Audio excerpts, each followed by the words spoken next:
क्या पाकिस्तान की सियासी तारीख में 25 का हिंसा और बुध का दिन इस बार कोई नई तब्दीली लेकर आएगा?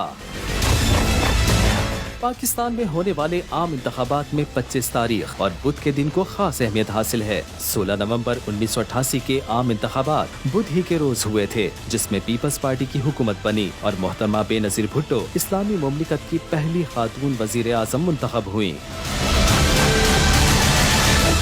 24 नवंबर 1998 बरोज बुध का सूरज नवाज शरीफ के लिए कामयाबी की नवीद लेकर तुलू हुआ। 6 नवंबर 1993 बरोज बुध बेनजीर भुट्टो शहीद की दूसरी हुकूमत की नवीद लाया।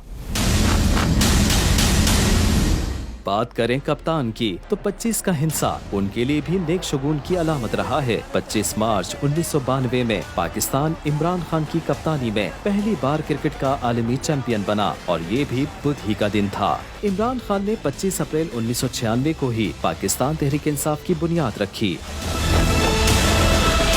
इमरान खान ने इस्लामाबाद में दिया जाने वाला 126 दिन का धरना भी बुध ही के रोज खत्म किया। अब देखना ये है कि 25 का हिंसा और बुध का रोज इस बार पाकिस्तान की सियासी तारीख बदलेगा और क्या 25 जुलाई बरोज बुध का सूरज इमरान खान की कामयाबी की नवीद लाएगा? इंतजार की घड़ियां बस खत्म होने को हैं।